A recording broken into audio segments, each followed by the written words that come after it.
পক্ষের সৈনিক ছিল কম আর কোরআনের বিপক্ষের সৈনিক ছিল বেশি। কথা ভালো লাগে?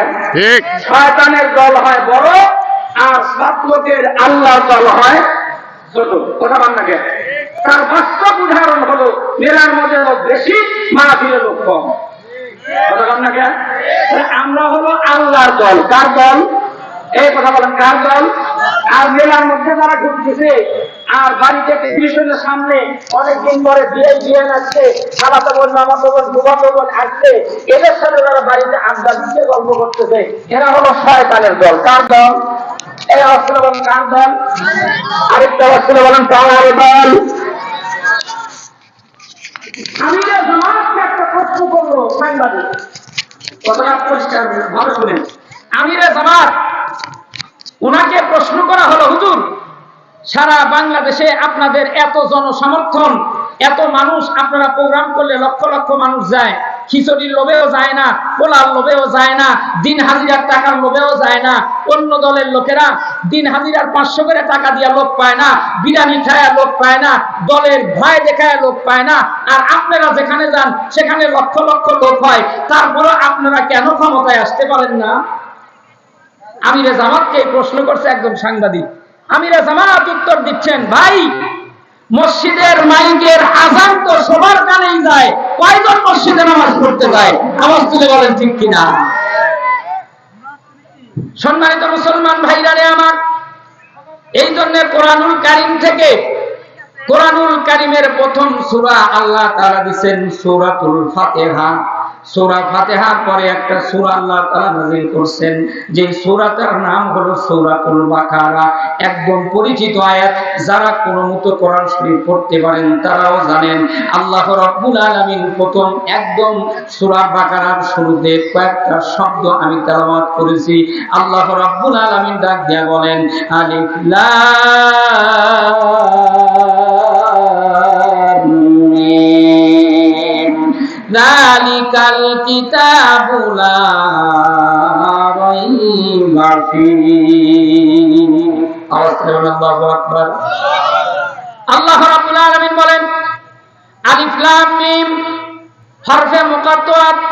আজ তক পর্যন্ত পৃথিবীতে এমন কোন মুফাসসির, এমন কোন তাফসীর গ্রন্থের লেখক, এমন কোন রাইটারের জন্ম হয় নাই এই কয়েকটি অক্ষরের ব্যাখ্যা বিশ্লেষণ সঠিকভাবে করেছেন, কেউ করে নাই। এখানে আলিফ লাম মিম যালিকাল কিতাবু, আলিফ লাম মিম শব্দ যখন আসছে, এটা বলছে এটা হলো হরফে মুকাত্তাত, যার উপরে নাজিল হয়েছে তিনিই ভালো জানে, আর যিনি নাজিল করছে তিনিই ভালো জানে। আল্লাহ নাজিল করছে মুহাম্মাদের উপরে, মুহাম্মদ ভালো জানে আর আল্লাহই ভালো জানে। এটার সঠিক ব্যাখ্যা দেওয়ার ক্ষমতা আমাদের নাই, সাধ্য আমাদের নাই। তারপরের অংশে বলছেন, যালিকাল কিতাবু লা রাইবা ফি, এটা এমন একটা কিতাব যার ভিতরে কোনো সন্দেহ, কথা বলেন, সন্দেহ নাই। যদি কেউ বলে কোরআনের মধ্যে সমস্যা আছে, সন্দেহ আছে, বলেন তো দেখি তার ঈমান কয় পার্সেন্ট থাকবে? এ কথা বলেন, কয় পার্সেন্ট থাকবে? যে ব্যক্তি কোরআনকে নিয়ে সন্দেহ পোষণ করবে, কোরআনের মধ্যে ভুল আছে এই কথা বলবে, ওই ব্যক্তি কোনোদিন মুসলমান হতে পারে না। কথা বলেন ঠিক কিনা। বাংলাদেশে একজন দাড়িওয়ালা কলারবিহীন পাঞ্জাবি গায়ে দিত, তার ডিগ্রির কোনো অভাব ছিল না, তার নামের শুরুতে ডক্টর লাগানো হতো, তার খ্যাতির কোনো অভাব ছিল না, সম্মানের কোনো অভাব ছিল না, টাকা পয়সার কোনো অভাব ছিল না, তার নাম হলো ডক্টর সালমান এফ রহমান। বলেন এই লোকটার কি শিক্ষাগত যোগ্যতা কম? আওয়াজ তুলে বলেন, শিক্ষাগত যোগ্যতা কি কম? কম না। তার নামের শুরুতে বসতো ডক্টর। ডক্টর এটা কিন্তু 4খানি ডিগ্রির কথা মনে করেন না।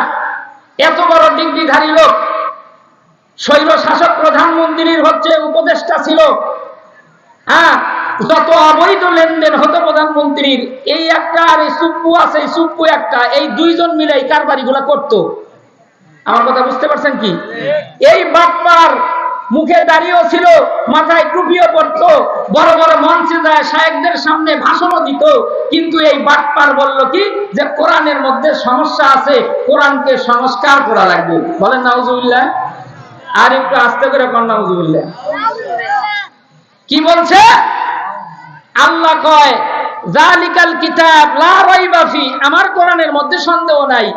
আর এই সালমান এফ রহমান এই ইঁদুরের বাচ্চা বলে যে কোরআনকে সংস্কার করা লাগবে, কোরআন হাদিস এগুলো পুরাতন হয়ে গেছে। কথা বল না কেন? ও কিন্তু নিজেকে মুসলমান দাবি করত, নিজেকে মুসলিম বলে পরিচয় দিত, ভোটার আইডি কার্ডে আপনার মুসলিম লিখতো, পাসপোর্টে মুসলিম লিখতো, সব জায়গায় মুসলিম লিখতো, মুসলিম সাজা ছিল। কিন্তু আল্লাহ রাব্বুল আলামিন জাতির সামনে ওপেন করে দিয়েছে, ডক্টর সালমান এফ রহমান দাড়ি রাখতে পারে, মাথায় টুপি দিতে পারে, যে ব্যক্তি আমার কোরআনকে সংস্কার করার কথা বলে ওই মুসলিম সাজা থাকতে পারে, কিন্তু জাতি তোমাদের কাছে ওপেন করে দিলাম, এ কোনদিন মুসলমান হতে পারে না, এ কোনদিন মুসলমান হতে পারে না। আওয়াজ করে বলেন ঠিক কিনা? আমরা কি দেখেছি? দাড়ি শেভ করিয়া জেলে সাজা ভয়ে বর্ডার ক্রস করতে চাইছে আমাদের দেশপ্রেমিক বর্ডার গার্ড বাংলাদেশ, তাকে খপ করে ধরে ফেলছে। কথা বল না কেন? কেন বলো কি রে ওই মঞ্চে দাঁড়ায়?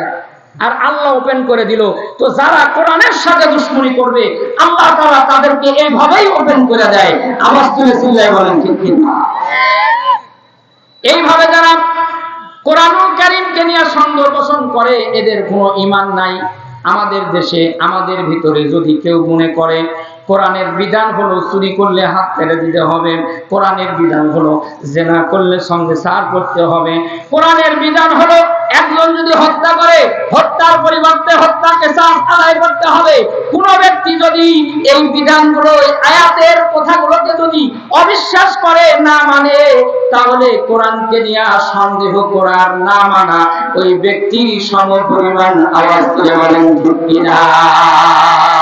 এই জন্য প্রত্যেকটা মুসলমানের দাবি হবে কোরআনে যা আছে বিধান হলো কোরআন, সংবিধান হবে কোরআন, কোরআন মতে আমরা চলবো, কোরআন মতে রাষ্ট্র চলবে, কোরআন মতে আমাদের সমাজ চলবে, কোরআন মতে আমাদের পরিবার চলবে। আর যেই সমাজে কোরআন দিয়ে রাষ্ট্র চলে, যেই সমাজ চলে, যেই পরিবার চলে, পৃথিবীর মানচিত্রে আমিরাতে ইসলামী আফগানিস্তান দেখিয়ে দিয়েছে কোরআন যদি যে দেশের সংবিধান হয় সে দেশের টাকা দিয়ে কানাডায় বেগুন করা হয় না। আওয়াজ তুলে চিল্লায় বলতে হয় ঠিক কিনা? কিন্তু এরা চায় না। বলেন কেন চায় না? এ কারণে চায় না, কোরআন যদি সংবিধান হয় তাহলে আমরা যে ওই যে রঙিন পানি খাই, এই রঙিন পানি আর খাইতে পারবো না। আমরা যে নায়িকা পরিমণি নিয়ে দুবাই যায় ওই সেরা টাওয়ারে রাত কাটাই, এটা আমরা পারবো না। আমরা যে নায়িকা মাহিয়া মাহিক নিয়ে নষ্টামি করি, এটা পারবো না। এ কারণে এদের ব্যক্তিগত স্বার্থের কারণে এরা কোরআন সংবিধান হোক এটা চায় না। আওয়াজ তুলে চিল্লায় বলতে হবে ঠিক কিনা? সম্মানিত মুসলমান ইমানদার ভাইরা রে আমার, আল্লাহ রাব্বুল আলামিন বলেন যালিকাল কিতাবু লা রাইবা ফিহি হুদাল লিল মুত্তাকিন, আমার এমন একটা কিতাব আমি নাজিল করছি যে কিতাবের মধ্যে কোনো সন্দেহ নাই, সন্দেহের অবকাশ নাই। যেই সময় এই কোরআনুল কারীম আল্লাহ তাআলা নাজিল করেছিলেন এই সময় কিন্তু হাজার হাজার মানুষ কিন্তু কোরআনের বিপক্ষে ছিল, কোরআন মানতে চায় নাই।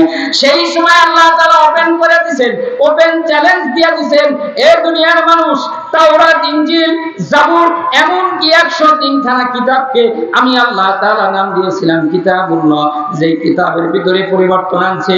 কিন্তু আমি রব্বুল আলামিন এমন একটা কিতাব নাজিল করে দিলাম আখিরি পয়গম্বরের উপরে, আমার সর্বশেষ আসমানি কিতাব, যে কিতাবকে শুধু কিতাবুল্লাহ নয় বরং এই কিতাবটা হবে হলো কালামুল্লাহ। আওয়াজ করে বলেন সুবহানাল্লাহ। এর ভিতরে কেউ পরিবর্তন আনতে পারবে না। সেই সময় আল্লাহ তাআলা ওপেন চ্যালেঞ্জ ঘোষণা করছে, এই ডক্টর সালমান এফ রহমান এই নাস্তিকের মতো কি জ্ঞানী? ওর চাইতে বড় জ্ঞানী ছিল যাকে জ্ঞানীর পিতা বলে ডাকতো, তার নাম হলো আবু জেহেল। কথা বল না কেন? সেই সময়কার মানুষ তাকে কি বলতো? আবুল হিকাম, জ্ঞানীর পিতা বলতো। ইতিহাস আপনাদের জানা আছে না নাই? আছে। কিন্তু যাকে জ্ঞানীর পিতা বলতো তারাই পারে নাই। আর তুই টাকলু সালমান এফ রহমান আর তোর দোসর যারা আছে, তোরা কিয়ামত পর্যন্ত চেষ্টা করলেও আল্লাহর কালামের ভিতরে কোনো পরিবর্তন আনা সম্ভব। এই কথাটা আল্লাহ তাআলা সূরাতুল বাকারার ভিতরে বললেন, وَإِن كُنتُمْ فِي رَيْبٍ مِّمَّا نَزَّلْنَا عَلَى عَبْدِنَا فَأْتُوا بِسُورَةٍ مِّن مِّثْلِهِ وَادْعُوا شُهَدَاءَكُم مِّن دُونِ اللَّهِ إِن كُنتُمْ صَادِقِينَ।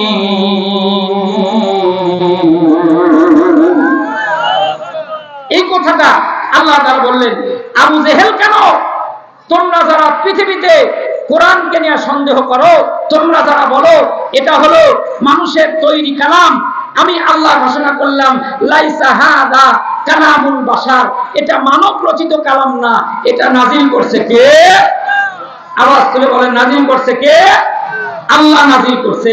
সুতরাং তোমরা, আমি আল্লাহ তাআলা তোমাদের ওপেন চ্যালেঞ্জ দিচ্ছি, আমি আল্লাহ তাআলা তোমাদের ওপেন চ্যালেঞ্জ দিচ্ছি, ও আবু জেহেল এবং তোমার দোসর যারা আছো, তোমরা নিজেরা গবেষণা করো, তোমাদের ওস্তাদ যারা আছে তাদেরকে নিয়ে গবেষণা করো, তোমাদের মধ্যে বিজ্ঞানী যারা আছে তাদেরকে ডেকে নিয়ে আসো, তোমাদের ভিতরে লেখক যারা আছে তাদেরকে ডেকে নিয়ে আসো, তোমাদের ভিতরে যারা রাইটার আছে তাদেরকে নিয়ে আসো, বিজ্ঞানী মহাবিজ্ঞানী সবাই মিলে এক জায়গায় গবেষণা করিয়া তোমরা বের করো আমি যে কোরআনুল কারীম মুহাম্মাদের উপরে নাজিল করছি, এই কোরআনের ভিতরে কিঞ্চিত পরিমাণ ভুল আছে, এই ভুলটা তোমরা বের করে দাও। বলেন সে সময় পারছে? এই কথা বলেন, পারছে? আল্লাহ রাব্বুল আলামিন কোরআন নাযিল করছেন সূরাতুল ইউসুফ 12 নম্বর পারা। আল্লাহ রাব্বুল আলামিন বলেন, ইন্না আনজালনাহু কুরআনান আরাবিয়্যান লাআল্লাকুম তাআকিলুন। আল্লাহ তাআলা বলেন, হে দুনিয়ার মানুষ, আমি কোরআন নাযিল করছি হলো আরবি ভাষায়। কেন আরবি ভাষায় নাযিল করলাম? যেন তোমরা সহজেই বুঝতে পারো। আওয়াজ করে বলেন সুবহানাল্লাহ। সম্মানিত ভাইরারে আমার, সেই সময় আল্লাহ তাআলা ওপেন চ্যালেঞ্জ দিলেন, তোমরা আমার কোরআনকে নিয়ে যারা সন্দেহ করো, আমি আল্লাহ তাআলা ওপেন চ্যালেঞ্জ দিলাম, আমার পুরা কোরআনের মতো কোরআন তোমাদের বানান লাগবে না। আমি যে কোরআন নাযিল করছি এই কোরআনের পুরা সূরার মতো সূরা বানান লাগবে না। আমি যে কোরআনুল কারীম নাযিল করছি এই কোরআনের ছোট্ট একটা আয়াতের মতো আয়াত তোমরা বানায়া দেখাও। ওয়া ইন কুনতুম সাদিকিন, তোমরা যদি সত্যবাদী হও। এখন আপনাদের বিবেকের কাছে আমার প্রশ্ন, কিয়ামত তক পর্যন্ত চেষ্টা করলে কি আল্লাহর কোরআনের আয়াতের মতো আয়াত বানায়া দেখানো সম্ভব নয়। সুতরাং এই কোরআনুল কারীম যেহেতু আল্লাহর বাণী, আল্লাহ তাআলা আমাদের ইহকালীন পরকালীন চিরমুক্তির জন্য এই কোরআনুল কারীম দিয়েছে। পৃথিবীতে যদি শান্তি পেতে চাও, কোরআনের বিকল্প কোনো নাই। আওয়াজ তুলে চিল্লায় বলতে হবে, ঠিক কিনা? কোরআনের বিকল্প নাই পৃথিবীতে তুমি যদি শান্তি পেতে চাও। কিন্তু এই কোরআনুল কারীমকে নিয়ে যত প্রকার ষড়যন্ত্র হবে, আল্লাহ তাআলা এই কোরআনের ষড়যন্ত্রকারীদেরকে মোকাবেলা নিজ হাতে করবে, নিজে করবে। যারা কোরআনের সাথে দুশমনি করে, এদের সাথে মোকাবেলা কে করবে? আরেকটা আওয়াজ তুলে বলেন, কে করবে? আল্লাহ স্বয়ং নিজে করবে। যারা কোরআনের সাথে দুশমনি করবে, যেমন করছে কি, কোরআনের সাথে যারা দুশমনি করে, আল্লাহ রাব্বুল আলামিন তাকে সবচাইতে লাঞ্ছনাজনক শাস্তি দেয়, সবচাইতে যন্ত্রণাদায়ক আল্লাহ শাস্তি দেয়। যেমন মনে করেন আপনি গ্রামের মাতাব্বর, আপনার ছেলে যদি একটা অন্যায় করে, আপনি মানুষের সমস্যার সমাধান করে দেন। এখন আপনার ছেলে যদি সেই অপরাধটা করে, তাহলে আপনি বাবা হিসাবে আপনার কলিজায় কতটুকু আঘাত লাগবে? কথা বলেন না কেন? আবু জেহেল করছে কি, কোরআনুল কারীম মুহাম্মদুর রাসূলুল্লাহ তেলাওয়াত করে, যার কানে মুহাম্মদুর রাসূলুল্লাহর তেলাওয়াতটা চলে যায়, ও কোরআনের প্রেমে পাগল হয়ে আল্লাহর কালেমা গ্রহণ করে কোরআনের জিন্দা সৈনিক হয়ে যায়। আওয়াজ তুলে বলেন সুবহানাল্লাহ। এখন এই কোরআনকে কিভাবে ধ্বংস করা যায়, মুহাম্মদকে কিভাবে ধ্বংস করা যায়, এর জন্য বিভিন্ন ধরনের কৌশল অবলম্বন করা শুরু করলো, বিভিন্ন ষড়যন্ত্র শুরু করে দিল। তার মধ্যে কোরআনুল কারীমের ভিতরে আসছেন وقال الذين كفروا لا تسمعوا لهذا القرآن والغوا فيه لعلكم تغلبون।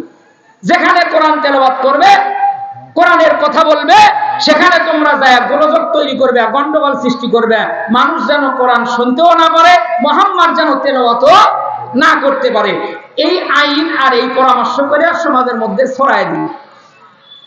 আল্লাহ রাব্বুল আলামিন আবু জেহেল ষড়যন্ত্র করলো, কিন্তু আল্লাহ রাব্বুল আলামিন বলেন, আবু জেহেল তুমি আমার কোরআনের বিরুদ্ধে, আমার নবীর বিরুদ্ধে ষড়যন্ত্র করলে, আমি আল্লাহ রাব্বুল আলামিন তোমার এই ষড়যন্ত্র দিয়ে আমি কোরআনের বিজয় নিয়ে আসবো।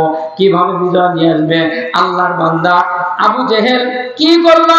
কোরআন মানুষকে শুনতে দিবে না, তেলাওয়াত করতে দিবে না, কোরআনের আলোচনাও করতে দিবে না, এমন আইন যখন বাস্তবায়ন করলো, তখন আমার আল্লাহ তাআলা মুসলমানদের বিজয় দেওয়ার জন্য, কোরআনের বিজয় দেওয়ার জন্য আমার আল্লাহ তার কৌশল অবলম্বন শুরু করে দিল। বলেন সুবহানাল্লাহ। ইন্নাহুম ইয়াকিদুনা কাইদাও ওয়া আকিদু কাইদা ফামাহিলিল কাফিরিনা আমহিলহুম রুআইদা। তোমরা করবে ষড়যন্ত্র, আল্লাহ নিবে কৌশল। ফিরআউন ষড়যন্ত্র করছে, আল্লাহ কৌশল করছেন। আবু জেহেল ষড়যন্ত্র করছে, আল্লাহ কৌশল অবলম্বন করতেছে। মুহাম্মাদের কোরআন কাউকে শুনতে দিবে না, মুহাম্মাদের কোরআন যেন কেউ না শুনে যখন আইন করে দিল, আমার আল্লাহ ডাক দিয়া কয়, আবু জেহেল হাত দিছো আমার কোরআনকে, আমি আল্লাহ ছাড় দেই, ছেড়ে দেই না। আমি আল্লাহ যখন ধরবো, আসাদু তানকিলা, আমার ধরা থেকে কেউ তোকে রক্ষা করতে পারবে না। আবু জেহেলের ছেলে, তার একটা ছেলে, আবু জেহেলের একটা ছেলে ছিল, তার নাম হলো ইকরামা। কি নাম? কথা বলেন, কি নাম? ইকরামা। এখন যারা এখানে হাজী সাহেবগণ আছেন, আবু জেহেলের বাড়ি আমার রসুলের বাড়ির মধ্যে কিন্তু বেশি একটা ডিস্টেন্স নাই, অল্প একটু। আমরা যেহেতু সরজমিনে দেখে আসছি, আল্লাহ দেখার তৌফিক। তো ওই আবু জেহেলের বাড়ির ওই পাশে একটা পাহাড় আছে, পাহাড়ের ভিতর দিয়ে সুড়ঙ্গ পথ করে দিছে, ওই দিক দিয়ে আপনার হচ্ছে মিনাতে যাওয়া যায়, সুড়ঙ্গ পথ। ওইটা আগে সুড়ঙ্গ ছিল না, মানুষ ওই পাহাড়ের উপর দিয়ে হেঁটে হেঁটে যাইতো ছাগল চড়ানোর জন্য। তো আবু জেহেলের একটা ভেড়ার পাল ছিল, এই ভেড়ার পাল নিয়ে আবু জেহেলের ছেলে ইকরামা যাচ্ছে মাঠে ভেড়ার পাল খাওয়ানোর জন্য। এখন উনি যখন আমার রসুলের বাড়ি অতিক্রম করতেছেন, ইতিমধ্যে বাড়ির ভিতর থেকে কেমন যাও গুনগুন একটা সুমধুর কণ্ঠ ভেসে আসছে। বলেন সুবহানাল্লাহ। সুন্দর একটা কণ্ঠ ভেসে আসছে। তখন ইকরামা চিন্তা করতেছে যে কি শোনা যায়, একটু শুনি তো। তখন উনি জানালার পাশে দাঁড়ায়া আলগুছে কানটা লাগায় দিছে যে মুহাম্মদ কি তেলাওয়াত করে, কি পড়ে, আমি একটু শুনি। যখনই কানে পড়ছে, এখন বলেন দুনিয়ার সাধারণ ছেলে পেলে কোরআন তেলাওয়াত করলে কলিজায় এত প্রশান্তি লাগে, চোখের মধ্যে পানি এসে যায়। আর যেই নবীর উপরে আল্লাহ কোরআন নাজিল করছে, সেই নবী যদি তার কণ্ঠ দিয়ে কোরআন তেলাওয়াত করে, তাহলে ওই কণ্ঠের মধ্যে মজা কেমন হতে পারে? মজা আর মজা দাঁড়ায় আছে। তো ওই নেতার কিছু চামচা থাকে না, হ্যাঁ, নেতার চামচা, নেতা অনেক সময় ভালো হয়, কিন্তু নেতাগারের চামচার অবস্থা দেখলে মাথায় নষ্ট। কথা বল না? ওই যে আগে মাহফিলে এসে চামচা গুলো বলতে হতো, কথাবার্তা সাইজ মতো করেন, আমি কিন্তু এই ওয়ার্ডের সভাপতির ভাই। কি ওয়ার্ডের সভাপতির ভাই? ওই সভাপতি না, সভাপতির ভাই। তো সভাপতির ভাই হয় ওর যে গরম, তাহলে সভাপতির গরম কেমন হওয়া উচিত? আর একটা ওয়ার্ডের সভাপতির ভাইয়ের যদি এরকম গরম হয়, তাহলে পুরা ইউনিয়নের লিডারের গরম কেমন হওয়া উচিত? উরে বাপরে বাপ, ওর তাকে তো কথা বলাই মুশকিল।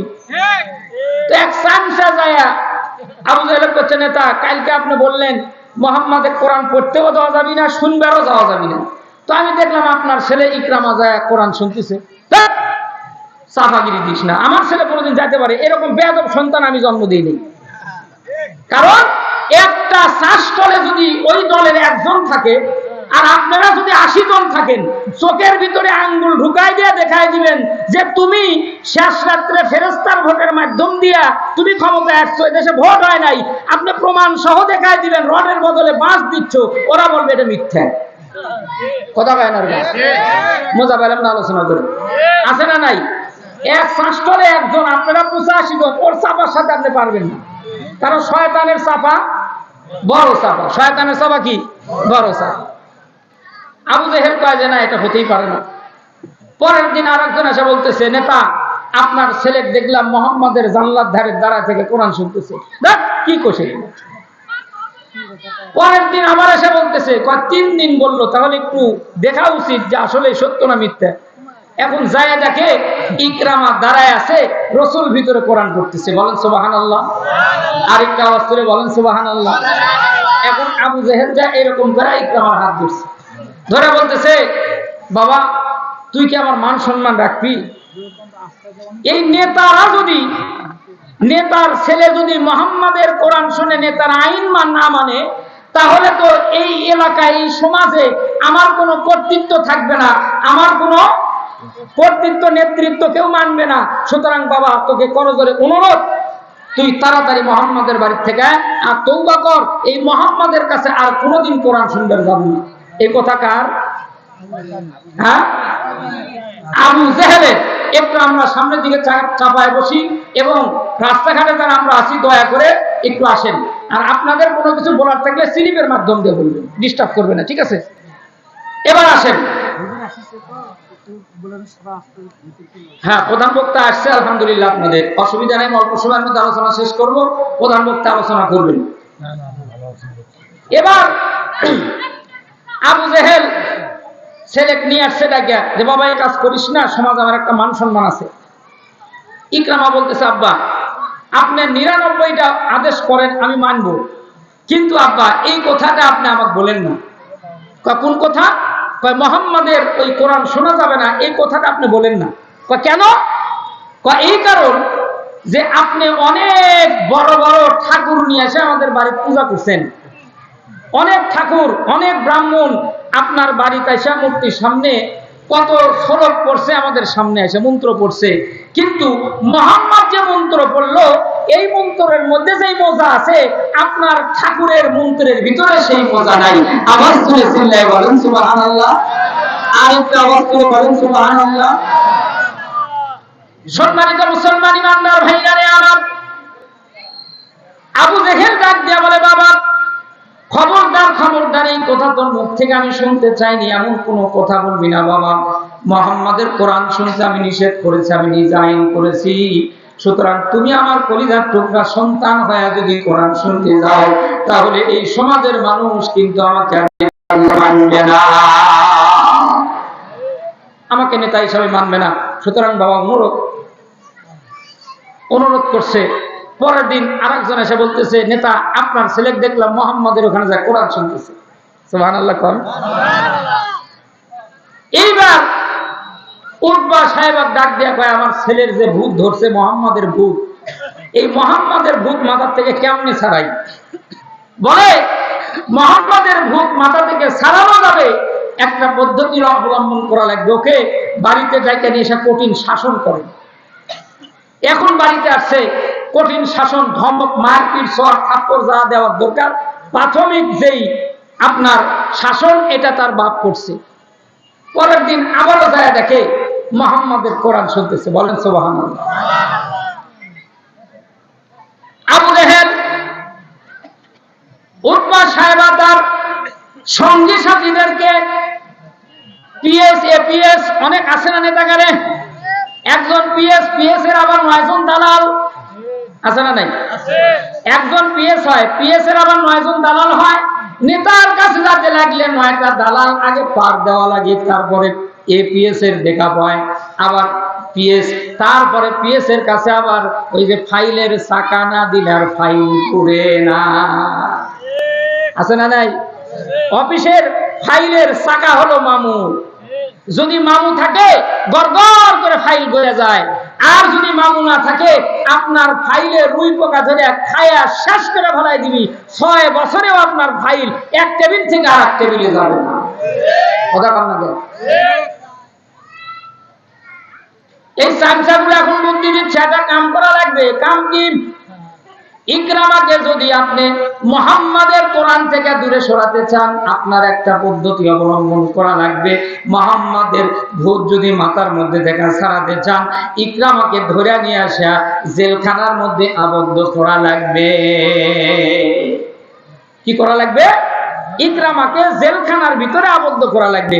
তাহলে যারা কোরআনকে মহব্বত করে, কোরআনের পক্ষে থাকে, কোরআনের কথা বলে, এটা জেলখানার মধ্যে দেওয়ার ইতিহাস এটা শুধু বর্তমানে না, বরং সেই আবু জেহেলের জামানাত থেকে আসছে। আবার সুরে চিল্লায় বলতে হবে ঠিক কিনা? ওরা কোরআনের সৈনিকদেরকে জেলখানার ভিতরে রাখলেই মনে হয় এরা কোরআন বলা বাদ দিয়ে দিবে, ইসলামের পক্ষে থাকা বাদ দিয়ে দিবে। কিন্তু আমার আল্লাহ কয়,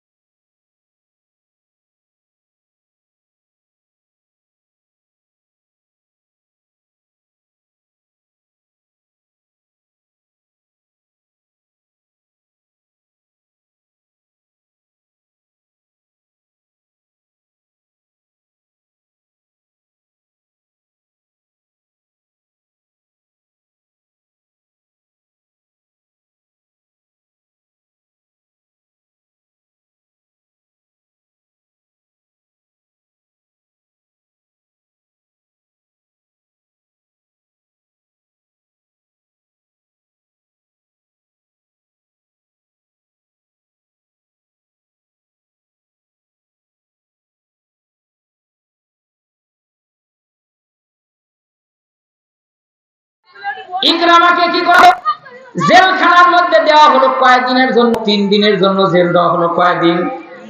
কথা বলেন, কয়েকদিন? 3 দিনের জন্য জেলখানার মধ্যে আবদ্ধ করা হলো। এই 3 দিন পার হয়ে যায়।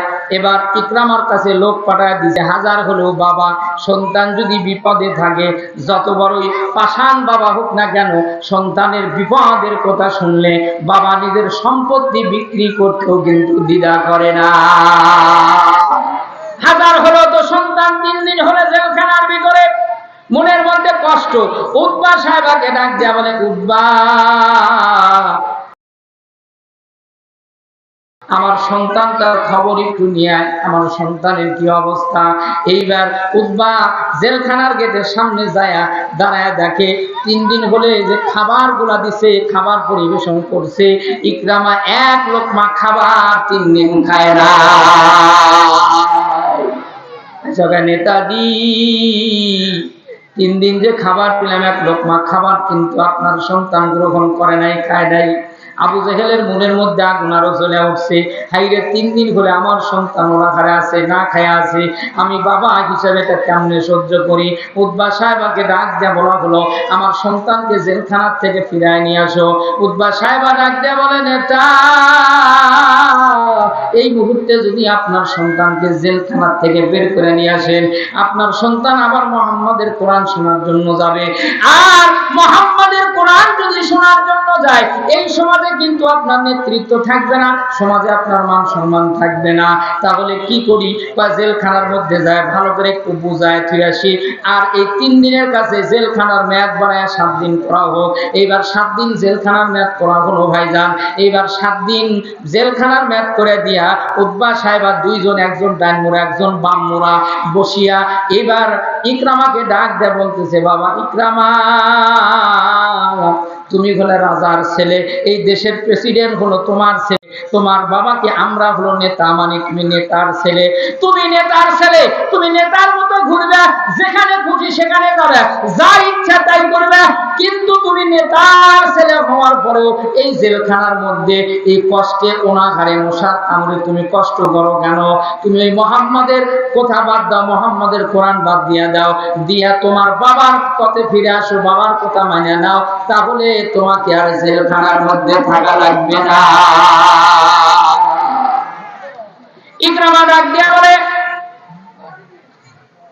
মুহাম্মাদের কোরআন আমি শুনবো, এ বাদ দিয়ে আমার বাপ যত হুকুম করবে সব মানবো, কিন্তু মুহাম্মাদের কোরআনের প্রেম আর ইশক আমার কলিজার মধ্যে ঢুকছে। এই প্রেম আমি আমার কলিজার থেকে বের করে দিতে পারবো না। এইবার কোনো কথাই যখন শুনলো না, তখন ইকরামাকে কিন্তু এইভাবে 40 দিন পর্যন্ত জেলখানার মধ্যে বন্দী করে রাখলো, অনাহারে রাখলো। তারপরেও কাজ হলো না। তারপরেও যখন কাজ হলো না, এইবার বলল, নেতাজি সর্বশেষ একটা চেষ্টা আমরা করতে পারি। বা কি চেষ্টা? আপনার ছেলেকে একটু রিমান্ডে নিয়ে শাস্তি দেওয়া লাগবে। কি দেওয়া লাগবে? এ কথা বলেন, কি দেওয়া লাগবে? কোরআনের পাখি যিনি 50টি বছর কোরআনের নিখিল একদম তাফসীর করলেন, যিনি দেশ বিদেশে কোরআনের কথাগুলোকে মানুষের সামনে শুনিয়ে দিলেন, যার হাতে হাত থেকে লক্ষ লক্ষ মানুষ ইসলাম কবুল করে ইসলামের সুশীল ছায়াতলে আসলো, সেই আল্লামা শহীদ আল্লামা দেলোয়ার হোসেন সাঈদী রহিমাহুল্লাহকে নানান প্রশ্ন, নানান সুবিধা, নানান লোভ দেখানো হয়েছিল, কিন্তু কোরআনের জিন্দা শহীদ আল্লামা সাঈদী রহমাতুল্লাহি আলাইহি 1 ইঞ্চির জন্য কোরআন ছাড়তে রাজি হয় না। এ মুসলমান ইমানদার ভাইরা আমার, ইকরামাকে রিমান্ডে নিবে বলেন, ওলামায়ে কেরামদেরকে জেলখানার মধ্যে ভরে রিমান্ডে নির্যাতন করছে কি করে নাই? করছে। কেমন নির্যাতন করছে? একজন আমাদের দেশে পিচ্ছি বক্তা আছে, নাম হলো রফিকুল ইসলাম মাদানী। এই রফিকুল ইসলাম মাদানী ভাই বলে, ও নাটুরি ভাই, আমার জেলখানার ইতিহাস যদি আমি বলতে যাই চোখের পানি রাখতে পারবেন না। আমার বাবার সামনে, মহিলাদের সামনে আমাকে বিবস্ত্র করে রাখছে, ছবি তুলছে, ভিডিও করছে, অলঙ্গ বেহায়াপনা নারীদেরকে আমার সামনে গায়ের সাথে গা লাগায়া ছবি তুলে তুলে আমারে কষ্ট দিছে।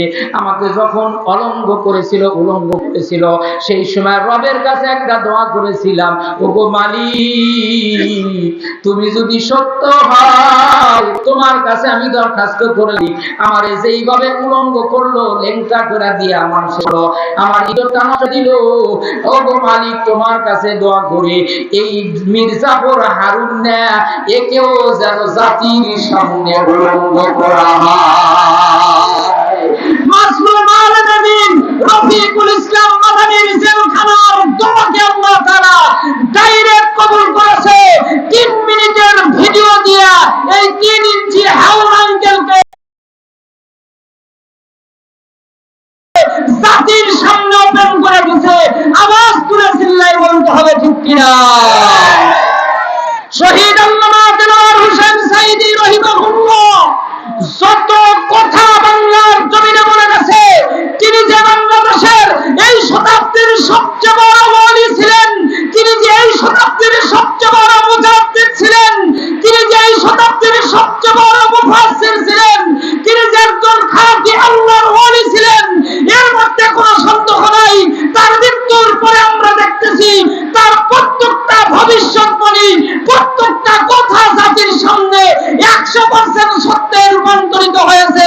যদি ঈমান থাকে, ঈমানের আওয়াজ কেউ উঁচু করে বলেন, ঠিক কিনা? এই সাঈদী রহিমাহুল্লাহকে তারা বলেছিল রাজাকার। কথা বলেন না কে? এই কথা বলেন না কে? এক সময় দেশের জনগণ রাজাকার শব্দটাকে ঘৃণা করত, কিন্তু আমার আল্লাহ বলছেন, তোমরা আমার ইসলামী আন্দোলনের কর্মীদেরকে, ইসলামী ছাত্র শিবিরদেরকে তোমরা জঙ্গি বলছো, তোমরা কি বলছো? রাজাকার বলছো। কিন্তু আমি আল্লাহ তাআলা এমন একটা সময় তোমাদের উপহার দিলাম, তোমরা নিজেরা নিজেকে রাজাকার বলে উপাধি দিলে। আওয়াজ তুলে চিল্লাই বলতে হবে, ঠিক কিনা? বলে নাই? স্লোগান দিছিল, তুমি কে আমি কে। কথা বলা পড়ে, হ্যাঁ, তুমি কে আমি কে, রাজাকার রাজাকার। এক সময় রাজাকার ঘৃণা করতো, আমাদেরকে টুপিওয়ালা দাড়িওয়ালা দেখলেই বলতো এরা হলো আল কায়দা, এরা হলো জঙ্গি, এরা হলো স্বাধীনতা বিরোধী। বলতো কি বলতো না? রাজাকার। আমাদেরকে ওপেনলি রাজাকার বলতো, রাজাকারের বাচ্চা বলতো। আল্লাহ কয়, আমি বলে দিলাম, এখন তোরা নিজেরা নিজেদেরকেই রাজাকার বল। কথা বল না কেন? দেশের জনগণ বলছে কি বলে নাই? এ কথা বলছে কি বলে নাই? বলছে। আমার আল্লাহ তাআলা ছাড় দেয়, ছেড়ে দেয় না। রিমান্ডে নিছে ইকরামাকে, মনে আছে? ইকরামাকে রিমান্ডে নিছে।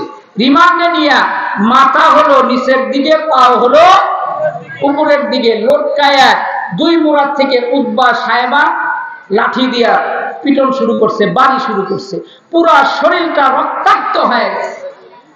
যখন মারতে মারতে হাঁপসে গেছে, যখন দেখে যে ইকরামা তো মুহাম্মাদের কথা কোনোভাবেই আপনার ছাড়তে রাজি হয় না, তখন কানের কাছে মুখ লিয়া বলতেছে, এই ইকরামা, তোমাকে এই যে একের পর এক জেলখানার মধ্যে রাখা হচ্ছে, তোমাকে কত কষ্ট দেওয়া হচ্ছে, এত আঘাত করা হচ্ছে, তোমার পা নিচ দিকে, মাথা হলো নিচ দিকে, পা হলো উপর দিকে, এইভাবে তোমাকে শাস্তি দেওয়া হচ্ছে, তারপরেও তুমি ছাড়ো না। তুমি শুধু একটাবার বলো আজ থেকে মুহাম্মাদের কোরআন শুনবো না, তাহলে তোমাকে আমরা, তোমার যা ইচ্ছা তুমি তাই করবে। তুমি রাজার ছেলে, কথা বল না কেন?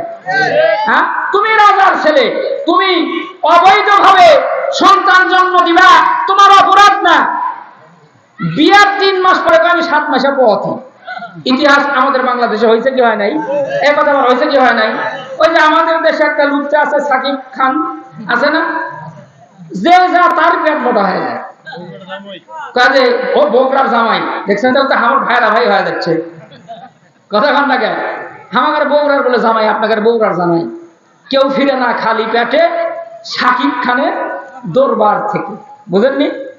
এরা রাতের পর রাত এরা নারী নিয়ে ফুর্তি করে, এদের কাছে কেউ কাবিল নামা চায় না। কেন? আমি হলো প্রধানমন্ত্রীর লোক, কথা বল না কেন? কথা বল না কেন? আমি কার লোক? অমুকের লোক, আমি তমুকের লোক। আমার একটা হেটাম আছে না, ও নারী নিয়ে ফুর্তি করতেছে, ওর কাছে কেউ কাবিল নামা চায় না।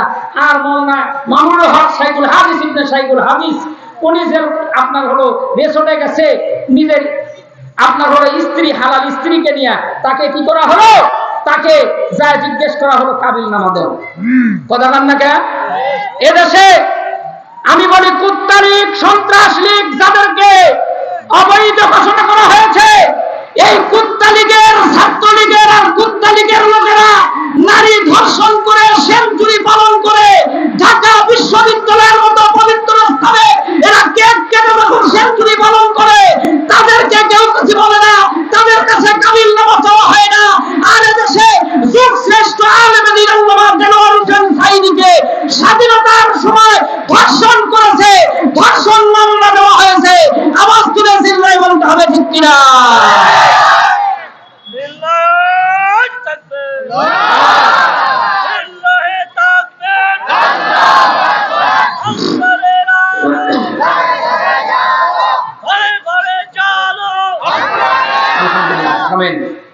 এবার ইকরামাকে বলতেছে, তুমি রাজার ছেলে, যেখানে ইচ্ছা সেখানে যাবে, যা ইচ্ছা তাই করবে, তুমি জেলখানার মধ্যে কষ্ট করবে। বাদ দাও মোহাম্মদকে বাদ দিলেই তুমি দামি হয়ে যাবা, তোমাকে কেউ কিছু বলবে না, তুমি যা ইচ্ছা তাই করবা।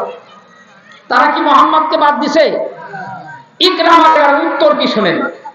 এবার ইকরামা ডাক দিয়ে আবার নব্বা সাহেবা, পরিষ্কার ভাষায় শুনে রাখো, আমি যেই কোরআনুল কারীম মুহাম্মাদের মুখ থেকে শুনতাম তেলাওয়াত, আগে শুধু শুনতাম, কিন্তু এখন শুধু শুনবো না, তোমরা 3 দিন জেলখানার মধ্যে ভরে রাখলা, 7 দিন রাখলা, 40 দিন রাখলা, জেলখানার মধ্যে রাখাই শুধু ক্ষান্ত হও নাই, আমাকে এইভাবে তোমরা জেলখানার ভিতরে রিমান্ডে নিয়ে কত মারধর করলা, রক্তাক্ত করলা।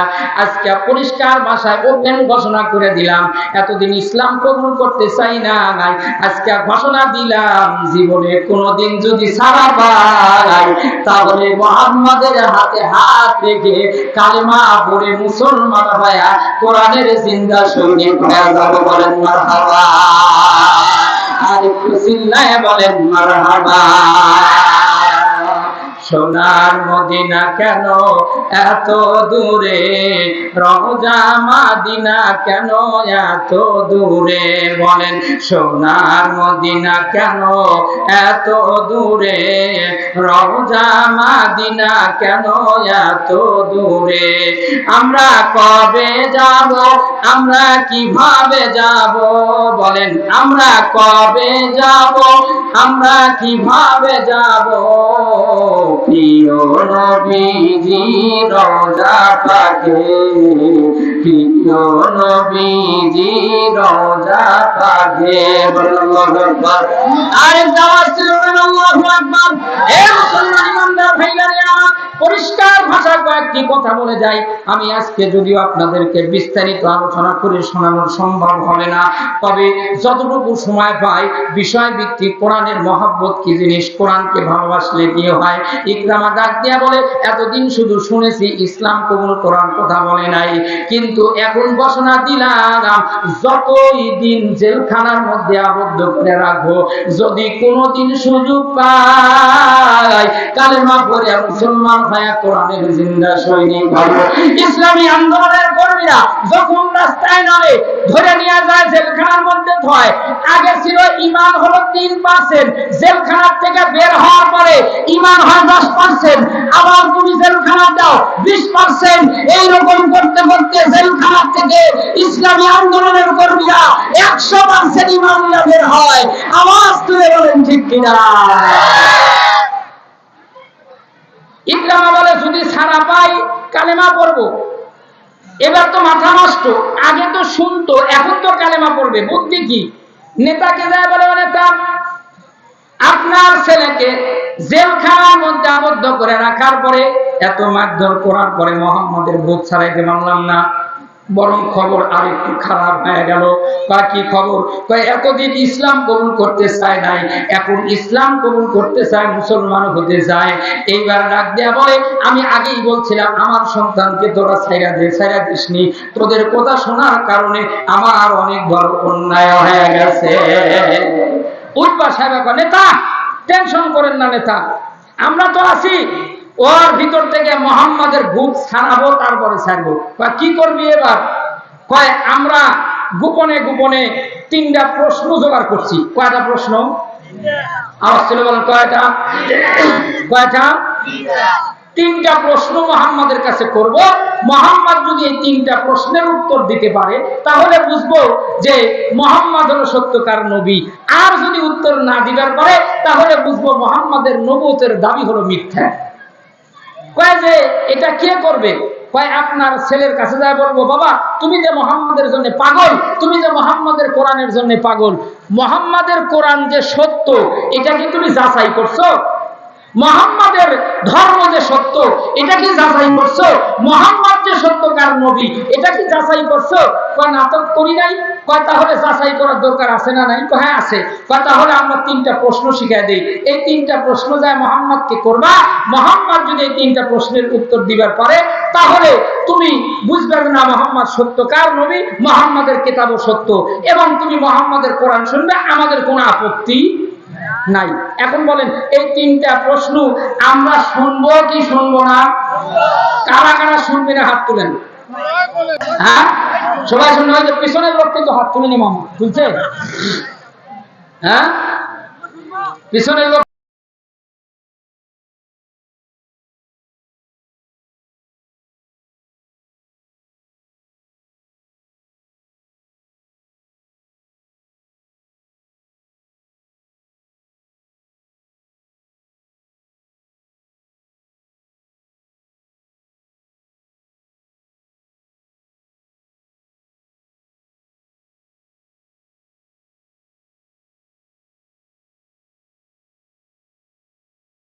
করেন। বারবাদের প্যান্ডেলে আমরা একটু সামনে চাপে চাপে বসি, আপনাদের রিপোর্ট আসছে, সামনে চাপে বসে শুরু করে দিই।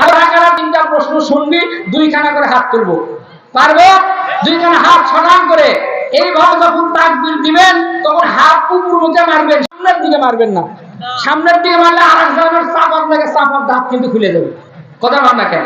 এই জন্য হাত রেডি তো? রেডি? তাকবীর দেওয়ার জন্য রেডি? নারে তাকবীর, নারে তাকবীর, আল কোরআনের আলো সংসদে জ্বালো, ইসলামের দুশমনেরা ওই হুঁশিয়ার সাবধান, কোরআনের দুশমনেরা হুঁশিয়ার সাবধান। সবাই কিন্তু মামা তাকবীর দেয়নি, দিছে কি? হ্যাঁ দিছে। আমার মনে হচ্ছিল যে এই সাইটের লোক কিছুটা একটু জোরে দিছে, কিন্তু এই সাইটের লোক খুব একটা দেয়নি। দিছে, আবার ওই যে ফাঁকা জায়গাগুলো কেউ পূরণ করে নাই। জটিল 3টা প্রশ্ন বলবো, উত্তর বলে যাবো ইনশাআল্লাহ। একটু দয়া করে ফাঁকা জায়গা পূরণ করি। আর আমি একটা কম্পিটিশন দিলাম, 22 ডাইন দল আর বাম দল কোন দল যাতে, এটা আজকে দেখবো। পারবে তো? হ্যাঁ, এই যে আমার মাইক বরাবর এই সাইড হলো বাম আর এই সাইড হলো ডান। আমি যখন ডান হাত তুলবো ডান সাইডের লোক তাকবীর দিবি, আমি যখন বাম হাত তুলবো বাম সাইডের লোক তাকবীর দিবি। দেখি বাম যাতে না ডান যাতে। 22 পারবে তো? এই রাজি আছেন তো?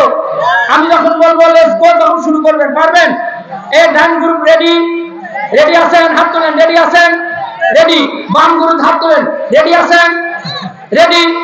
এইবার আমি হাত নামান, আমি যাদেরকে বলবো যে হাত তুলবো সেই এলাকার লোক তাকবীর দিবি। বুঝতে পারছেন? দেখবো যে এখানকার ডান জাতে না বাম জাতে। পারবো তো ইনশাআল্লাহ? হ্যাঁ, ready? 1 2 3 let's go. Done side নারে তাকবীর, নারে তাকবীর, নারে তাকবীর। আজকের মাহফিল সফল হোক, সফল হোক। এবার বাম গ্রুপ 1 2 3 লেটস গো। নারে তাকবীর, নারে তাকবীর। মাশাআল্লাহ। মামা এখন আপনি বিচার করুন, বামই আছে। এই যে করছে বাম মুরা বলে, বাম জিতলো। আমাদের দেশে তো বামেরই জোর বেশি ভাই, কথা বল না কে? ডানের জোর বেশি না বামের জোর? আমরা ডানে হলো 95%, কথা বল না কে? ডানে ছিলাম 95% আর বামে ছিল 5%।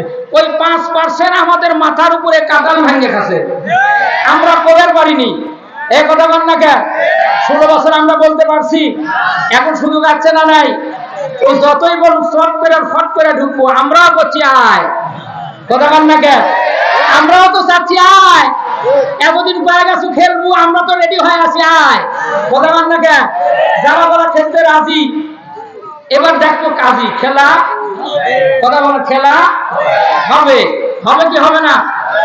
সম্মানিত মুসলমান ইমানদার ভাইরা রে আমার, বিক্ষিপ্ত কোরআন আলোচনা নয়, কোরআনের সাথে যারা দুশমনি করে, কোরআনের সাথে যারা শয়তানি করে, কোরআনের বিরুদ্ধে যারা কথা বলে, আমার আল্লাহ তাদেরকে দুনিয়াতে সব চাইতে লাঞ্ছনাজনক শাস্তি দিয়া দেয়।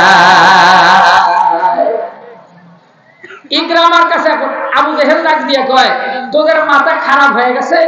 কয় কেন? কয় যে মুহাম্মাদের কাছে প্রশ্ন করবি আর মুহাম্মদ উত্তর দিবে না, এটা তো কখনো হতেই পারে না। কয় যে খবরদার, যা বলছিস আর বলিস না, মুহাম্মাদের কাছে প্রশ্ন করার দরকার নাই। এখন উতবা সাহেবা ডাক দিয়ে কি বলে জানেন? উতবা সাহেবা বলে, নেতা আপনি টেনশন করেন না, প্রশ্ন আমরা এমন কিছু বেকা প্রশ্ন তৈরি করছি, মুহাম্মাদের বাপ আর উত্তর দিবে পারবে। নাউজুবিল্লাহ কোন, নাউজুবিল্লাহ কোন। আবু জেহেল আরে কত পাগলা রে, এই মুহাম্মাদকে আমি একবার আর দুইবার পরীক্ষা করি নাই, শতবার পরীক্ষা করছি। মুহাম্মাদের কাছে প্রশ্ন করতে উত্তর হবে, প্রশ্ন করতে তার উত্তর হয়ে যাবে। প্রশ্ন করতে দেরি কিন্তু উত্তর দিতে দেরি। কয় যে আমি একবার মুহাম্মাদের বাড়িতে গেছিলাম, মুহাম্মাদকে একটু প্রশ্ন করে পেঁয়াজে ফালানোর জন্য। কয় কি